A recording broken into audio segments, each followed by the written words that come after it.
It all began in my hometown, Hollow Halloween, where every corner seemed to embrace the eerie enchantment of the season. But beneath the charming facade of cobweb-covered porches and carved pumpkins, a malevolent secret lay dormant.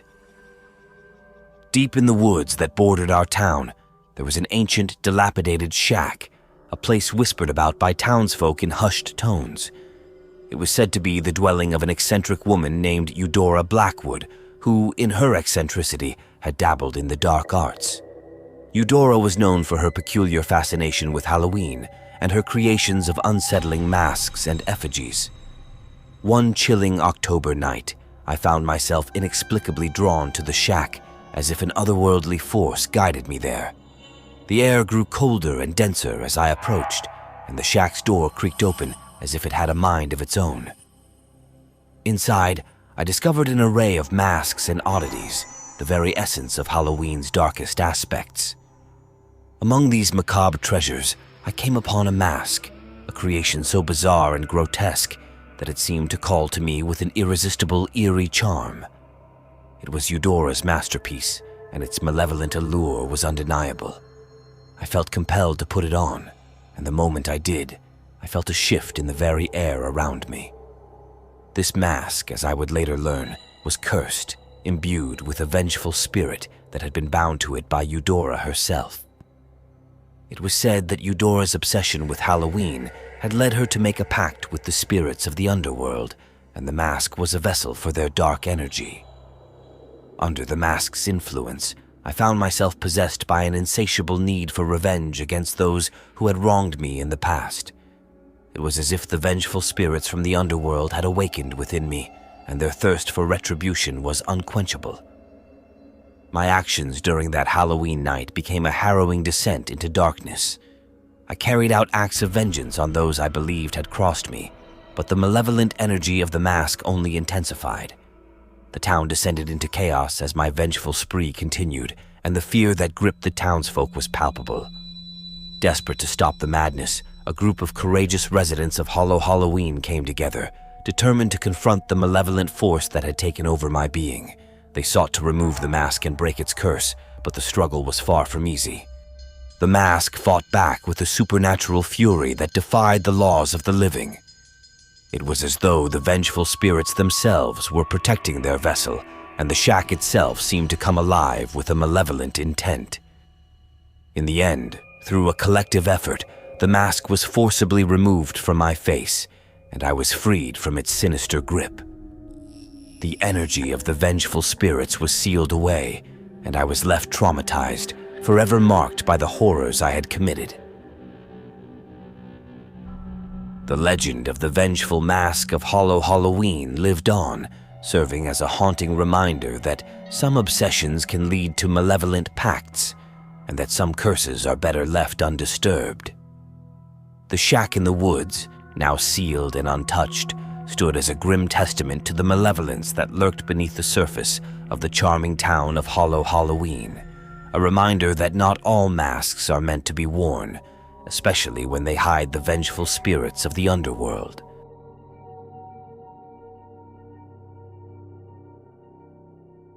I can still feel the weight of that Halloween night, years later, as if it had just happened yesterday. You see, I grew up in a quiet, picturesque town called Hollowbrook, where Halloween was the biggest event of the year. The entire town embraced the spooky spirit of the season, but little did I know that there was a dark secret lurking within the very heart of our town. It all started when I was just a teenager, curious and fearless, as teenagers often are. In our old family house, tucked away in the attic, I discovered a box that was concealed under a dusty, forgotten pile of blankets. Inside that box lay a Halloween mask, one that sent shivers down my spine the moment I laid eyes on it. The mask was unlike any other I had ever seen. It was tattered and grotesque, crafted with an eerie, malevolent artistry. I would later learn that this mask had been created by Silas Grimm, a mask maker who had lived in Hollowbrook long ago. Silas had been renowned for crafting the most horrifying masks, but this one, this cursed creation, was in a league of its own. It was whispered in hushed tones that the mask held a dark secret, a curse, they said, that could turn an ordinary person into something far more sinister. Silas Grimm had possessed a malevolence like no other, and he had imbued that wickedness into the mask. The curse was believed to grant extraordinary powers, but at a grave cost. Over the years, the mask had been locked away, untouched and feared by my family and others who knew of its malevolent reputation. It had become nothing more than a dusty relic in our attic, a memory of a time long past. But one fateful Halloween, the allure of the mask was too much for me to resist. Driven by youthful curiosity and a thirst for the extraordinary, I took it upon myself to don the cursed mask. I remember the moment I put it on, the cold, clammy touch, the unnerving feeling of it adhering to my face. It was as if the mask had a life of its own. But the moment I looked into the mirror, I knew something was terribly wrong. It wasn't the power I had envisioned, but rather a malevolent force that seemed to consume me from the inside out. The mask had its own agenda, and I was merely a vessel for its darkness. That Halloween night, I became something I couldn't control. The malevolent spirits within the mask took over my mind, compelling me to commit horrifying acts that were against my will. I terrorized the town, my face hidden by the grotesque mask, and left a trail of fear and destruction in my wake. Hollowbrook descended into chaos as I, under the influence of the mask, spread panic and terror among the townsfolk. The curse had turned me into a pawn of darkness, and I was helpless to resist its malevolent grip. It wasn't until a group of brave citizens united against me, determined to free me from the mask's influence, that the nightmare reached its climax. A harrowing chase through the town ensued, the darkness of the night illuminated only by the eerie glow of jack-o'-lanterns. In the end, the mask was pried from my face, but it didn't give up easily. It fought back with a malevolent force that seemed to shake the very foundations of the old house. The mask was sealed away, its darkness contained, but the scars it left on me were far from physical. I was left traumatized and forever haunted by the horrors I had unwittingly unleashed. The legend of the cursed mask lived on in the hearts of the townsfolk, and the memory of that Halloween night served as a chilling reminder that some legends are better left undisturbed, especially when you become the victim of their malevolence. Whispering Pines was the sort of town that time had forgotten, an isolated haven for secrets, where legends lingered like stubborn ghosts. And the darkest of these legends centered around the ominous witch's tree that stood as an ancient guardian at the heart of the town. As Halloween night loomed, the moon, full and foreboding, cast its eerie luminescence over the silent streets. In Whispering Pines, Halloween was no ordinary occasion. It was a night when the boundaries between the living and the dead blurred. A sinister wind whispered through the leafless branches of the witch's tree, as if carrying the secrets of 1,000 Halloweens. At the heart of this town's enigma lay the legend of the witch's tree.